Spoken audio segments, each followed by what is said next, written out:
નમસ્કાર મિત્રો, હું છું પિયુષ ચોવટિયા અને આજના આપણા આ ટોપિકમાં વાત કરવી છે કે આજની જે જનરેશન છે એ ઘણા બધા આપણા કિસ્સા સાંભળીએ છીએ કે હાલતા નાની નાની બાબતોમાં આત્મહત્યા કરી લઈએ, કોઈનામાં સહનશીલતા નથી રહી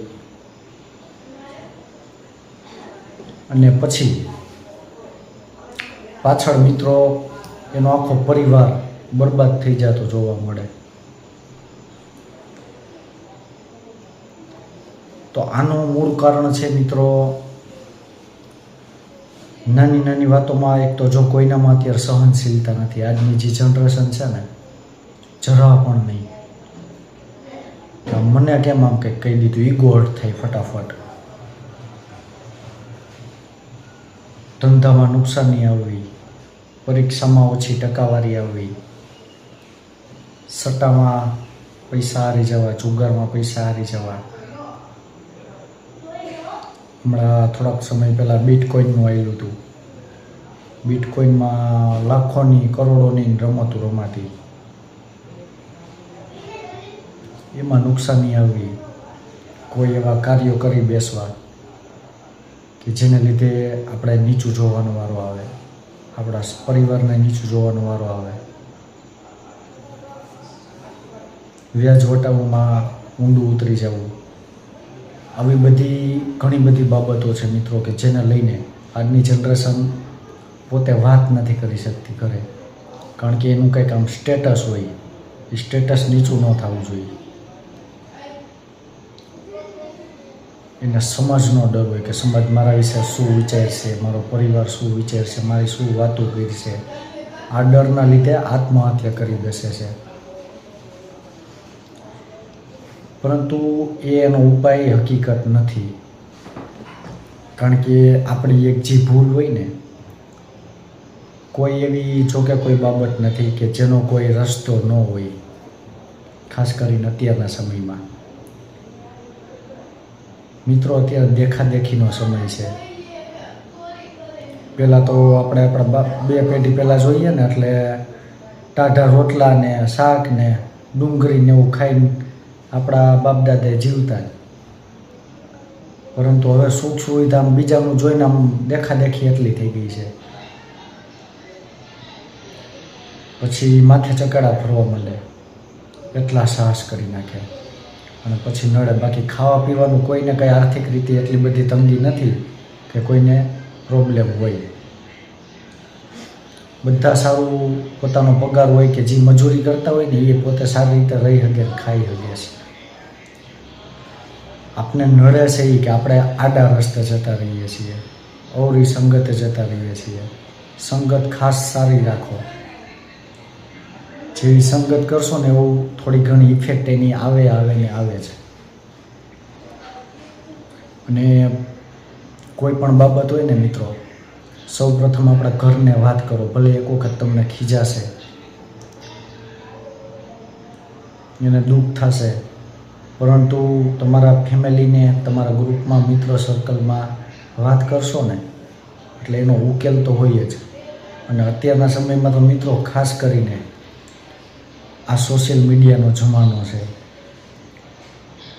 એવા ઘણા બધા ક્રિએટરો છે મિત્રો કે તમે એને વાત કરો ને એટલે તે પોસ્ટ તમારા માટે થઈને પોસ્ટ કરે ને, જેને લીધે તમને આર્થિક કોઈ મદદની જરૂર હોય ને તો એ તમારું સોલ્વ થઈ શકે છે.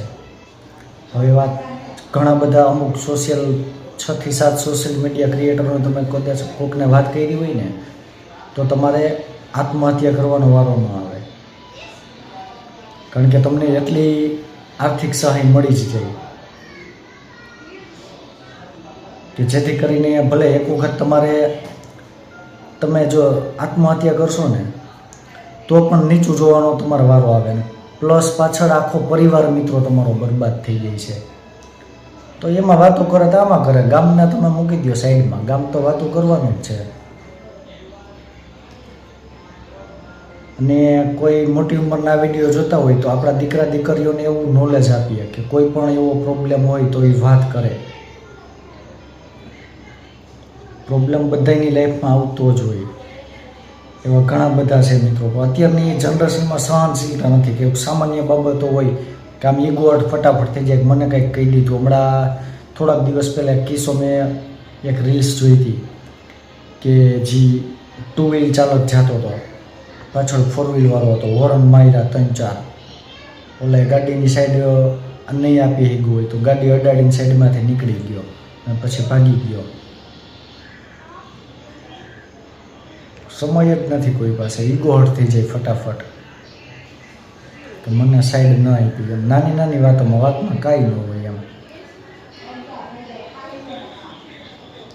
એટલે આ મિત્રો આત્મહત્યા કરવાની જરૂર આજની જનરેશનને એટલે પડે છે કે પોતાનું કંઈક સ્ટેટસ હોય કે તેના ફ્રેન્ડ સર્કલમાં કે તેના ઘરમાં, તેના સગાવાલામાં કે તેના આડોશી પાડોશીમાં કોઈ એના વિશે નેગેટિવ ના વિચારે, નેગેટિવ વાતો ના કરે,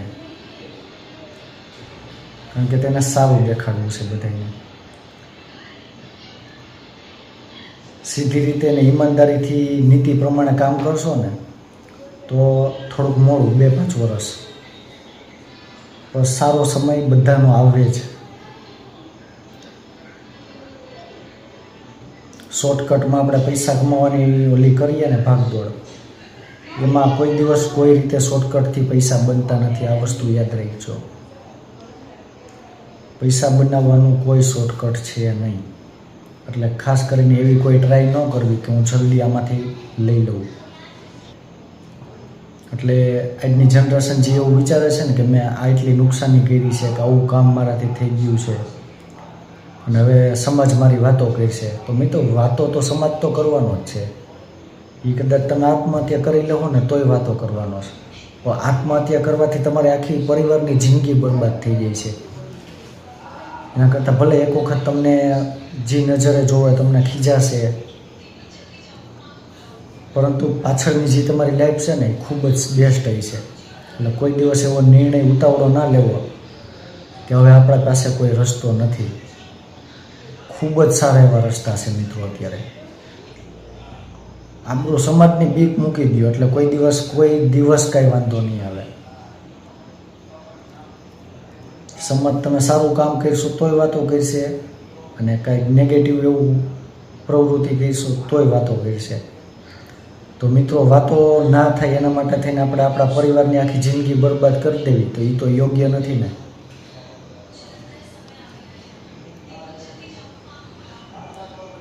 અને હંમેશા કોઈ દિવસ કોઈ ખોટા રસ્તે એવું ખોટા માર્ગે ના જવું કે જેથી કરીને પાછળથી આપણે પછતાવાનો વારો આવે. અગાઉ જે આપણે પહેલાં એવા કિસ્સા બન્યા હોય ને એ હંમેશા જોઈ લેવા કે એ જો વ્યક્તિ જોડે શું થયું હતું.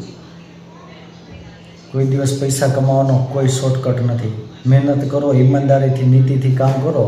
આજ નહીં તો વર્ષ, 2 વર્ષ, 5 વર્ષ પછી જ્યારે તમારો સમય સારો આવશે ને, અને કદાચ સમય સારો નહીં પણ આવે ને તો એ તમે પરિવારની સામે વ્યવસ્થિત રીતે ઊંચું મોઢું કરીને ચાલી શકશો. એવું જરૂરી નથી કે આપણે જીવવા માટે અને આપણા ટૂંકમાં સારી રીતે જ રહેવું પડે તો જ આપણું સ્ટેટસ થાય.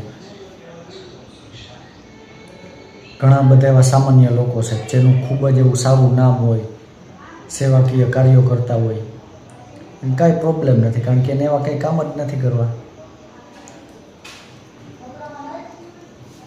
તો મિત્રો ખાસ એવું ધ્યાન રાખજો. આજની પેઢીને હું 2 હાથ જોડીને નમ્ર વિનંતી કરું છું, ક્યારેય પણ ઉતાવળું પગલું ન ભરતા, શક્ય હોય તો એવા કાર્યો જ ના કરતા. અને કદાચ ભૂલથી જો એવું કંઈ થઈ જાય ને તમારાથી, તો તમારા મિત્ર સર્કલમાં, ગ્રુપમાં, પરિવારમાં જેને પણ તમે કહી શકતા હોય વાત કરો તમે, કે જેથી કરીને તમે તો ઠીક છે તો તમારી પાછળનો જે પરિવાર છે ને મિત્રો, આખો માળો એ વિખાઈ ના જાય. કારણ કે તમારી ઉપર ઘણા બધાની આશા હોય છે, એને બરબાદ કરવાનો આપણો કોઈ અધિકાર નથી. અને બાકી ક્યાંય છેડા ન આંબે ને તો છેલ્લો રસ્તો એ તો છે, સોશિયલ મીડિયા ક્રિએટરો જેટલા પણ છે ને એ આવી રીતે સહાય કરવાની કોઈ તમને ના નહીં પાડે. અને એમાંથી તમારે લગભગ મોટા ભાગે તો થઈ જ જશે તમારું સોલ્યુશન. અને એમાં કાંઈ નીચા ન થઈ જાય. સમય બધાયનો સારો આવતો હોય, ખરાબ આવતો જ હોય.